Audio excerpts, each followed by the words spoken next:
Leave a tail 3x the width of your project. Make a slip knot.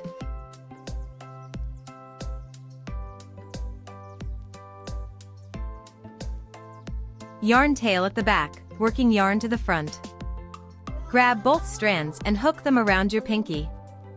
Separate the strands with your fingers and tilt your hand back to create 2 loops of yarn. Swing the tip of the needle under the outside strand on the thumb, and up through the center of the thumb loop. Swing the needle up and over the inside strand on the index finger, catching that strand. Pivot the needle sideways over the inside stand on the thumb, and down through the center of the thumb loop. Release the loop from your thumb. Pull slightly on the 2 strands of yarn to snug up the loop on the hook. Repeat.